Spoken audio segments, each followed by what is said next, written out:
Welcome to Badudi Foundation. Today we are going to start paper 5, and in paper 5 serial number 4 of syllabus, and this is first PDF, first class of this lecture. Today we would cover GEM, Government E-Marketplace, an important topic in syllabus and in paper 5. So the GEM means Government E-Marketplace. GEM Marketplace started as part of the budget in 2016 and 17. The GEM was introduced, it means the GEM was introduced in the budget of 2016-17, which was a technology driven platform to facilitate the procurement of goods and services by various ministries and agencies of the Government of India. Means this is a technological platform जहाँ पे goods and services cell और purchase होगी and is a market is a virtual market for buyers and sellers. GEM Marketplace, which was launched under the Ministry of Commerce on 9th August 2016. Very important date याद कर लेना.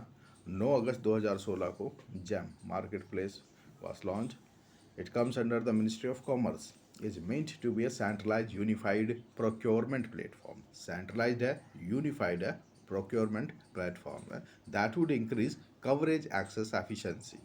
Coverage access efficiency for public procurement in our country. तो जो भी public procurement होगा, मतलब government procurement होगा, वो जैम पे किया जाएगा. 9 अगस्त 2016 से ये स्टार्ट हुआ है.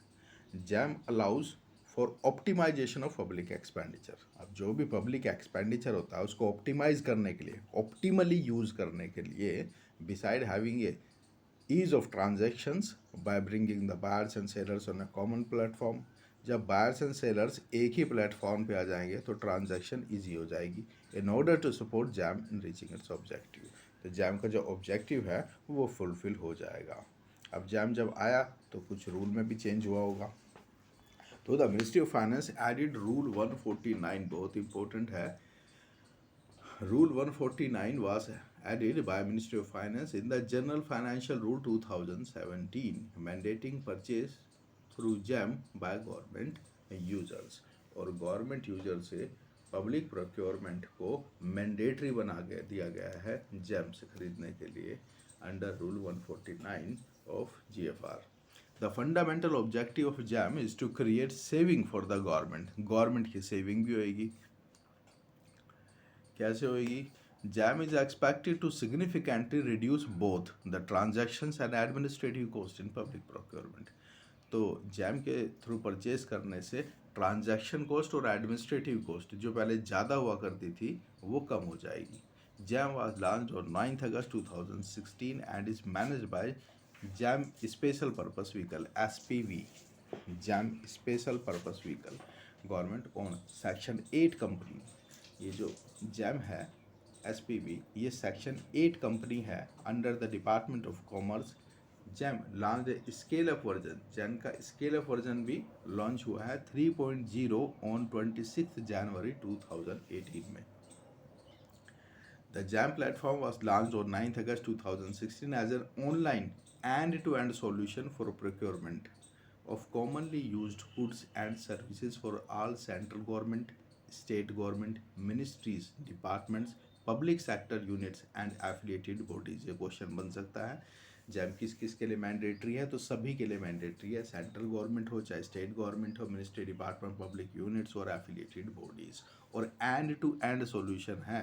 एंड टू एंड सॉल्यूशन जहाँ से बिगिनिंग होती है परचेज की और जहाँ पे एंड होता है. End to end solution procurement of commonly used goods and services जो है वो जहाँ पे अवेलेबल है. The rule 141A of GFR 2005. जो GFR थी हमारा जनरल फाइनेंशियल रूल 2005, उसमें एक रूल था 141A. इसको सुपरसीड कर दिया गया है by rule 149 of GFR 2017. The GeM shall provide a complete end to end contactless. अच्छा, जैम क्या प्रोवाइड करेगा? End to end solution provide करेगा परचेज के लिए, जो कि होगा कॉन्टैक्टलेस। बायर और सेलर का कोई कॉन्टैक्ट नहीं होगा, कैशलेस, कैश का कोई ट्रांजैक्शन नहीं होगा जिसमें से रिश्वत दी या ली जा सके, एंड पेपरलेस प्रोक्योरमेंट सिस्टम होगा। इंपॉर्टेंट कीवर्ड्स है contactless, cashless and paperless procurement system, इसी पे क्वेश्चन बनेगा। The JAM shall constantly endeavor to enhance transparency and efficiency in the procurement process. तो जैम से ट्रांसपेरेंसी भी आएगी और एफिशिएंसी भी आएगी प्रोक्योरमेंट प्रोसेस में।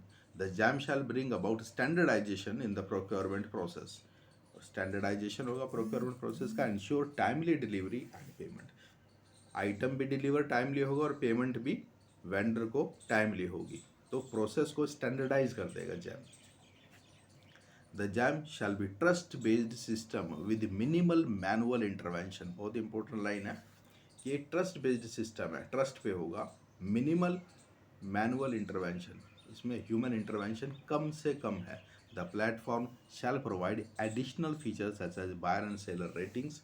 एडिशनल फीचर्स भी मिलेंगे इसमें, बायर और सेलर की रेटिंग होगी। Tools to establish price reasonability, जिससे हमें प्राइस ये सही है गलत है, रीजनेबल प्राइस का पता लग जाएगा। And demand forecasting to help its users make more informed decision. बहुत इंपॉर्टेंट चीज़ है इन्फॉर्म्ड डिसीजन, मतलब डिसीजन लेने से पहले हमें इन्फॉर्मेशन होगी, बायर को सेलर को की होगी और सेलर को बायर की होगी। The GeM shall to the extent possible encourage and enable local business. ज़्यादातर लोकल बिजनेस को प्रमोट किया जाएगा जैम में। जैसे आपके सिलेबस में एक पेपर 5 में ही एक मेक इन इंडिया वाला टॉपिक है, उसमें वो बहुत इंपॉर्टेंट टॉपिक है, उसको भी पढ़ेंगे। तो वही बात है, इसमें लोकल बिजनेस को प्रमोट किया जाएगा, माइक्रो एंड स्मॉल एंटरप्राइज को, एमएसएमई को एंड स्टार्टअप्स को to conduct business with the government. उनको इनक्रेज किया जाएगा कि वो गवर्नमेंट के साथ बिजनेस करे। The GeM shall in line with its principle of transparency and open publish a monthly score board भी पब्लिश करेगा जैम, ट्रांसपेरेंसी दिखाने के लिए। The public procurement amounts to 15 to 20% of a nation GDP. बहुत बड़ा portion है public procurement का हमारे जीडीपी में। The government e market place is a special purpose vehicle, a section 8 non profit private limited company है ये, under the ministry of commerce, has been incorporated under the companies act 2013 to develop, manage and maintain this GeM platform. तो GeM platform को maintain करने के लिए ये public private company बनाई गई है under companies act 2013 to develop and manage. Founding principles of GeM initiative was, founding principle जो जैम का इनिशिएटिव था was the cabinet note on setting up a special purpose vehicle to be called government e-marketplace, dated 7th April 2017। reasons behind the jam initiative। अब क्या reason थे जो हम jam लेकर आए, गवर्नमेंट जैम लेकर आई, क्या रीज़न थे? Need for reform to bring consistency in public procurement, existing well practice in the system due to buyer and supply interaction. क्योंकि बायर सप्लाई का जहाँ पे भी इंट्रैक्शन होता था वहाँ पे मैल प्रैक्टिस का जन्म होता था, उसको दूर करने के लिए पब्लिक प्रोक्योरमेंट में जैम लाया गया। The GeM shall use modern technology and enablers to bring together all government buyers on unified online platform. तो जैम ने क्या किया, टेक्नोलॉजी का हेल्प से जितने भी गवर्नमेंट बायर्स हैं उनको एक ही प्लेटफॉर्म पर ला दिया है for the procurement of company use goods and services. GeM is characterised by 3 core elements. तो जैम के 3 कोर एलिमेंट्स हैं, पेपर में आएंगे, क्वेश्चन बनेगा। फर्स्ट है openness, GeM shall open a market place, ठीक है। Fairness to allow sellers big and small to gain direct access to the, typing mistake हो गई, टाइपिस्ट ने मिस्टेक कर दी, एक्सेस पीडीएफ में इसको करेक्ट किया जाएगा। Access to the government buyers, inclusiveness which means all government buyers and sellers accepted on the platform. It means jam is meant for buyers and sellers, and government procurement policy would prefer irrespective of big or small farmers equally। तो एक level playing field दी जाएगी jam के through सभी sellers को इस platform में। तो आज का लेक्चर हम यहीं पे कंक्लूड कर देंगे, फिर इसको सब्सिक्वेंट वीडियो में देखेंगे। तो हमारा ऐप डाउनलोड कर लेना, बहादुरी फाउंडेशन, लिंक नीचे दिया हुआ है, प्ले स्टोर से भी कर सकते हैं। ज़्यादा से ज़्यादा शेयर कीजिए हमारे वीडियो को, जिससे सभी बच्चे कनेक्ट हो सके। एकेडमिकली और कॉम्पिटिटिव एग्ज़ाम्स और डिपार्टमेंटल एग्ज़ाम्स में काफ़ी हेल्प करेगा ये। सारे टॉपिक सिलेबस वाइज कवर किए जाएंगे on this platform. Thank you, have a nice day.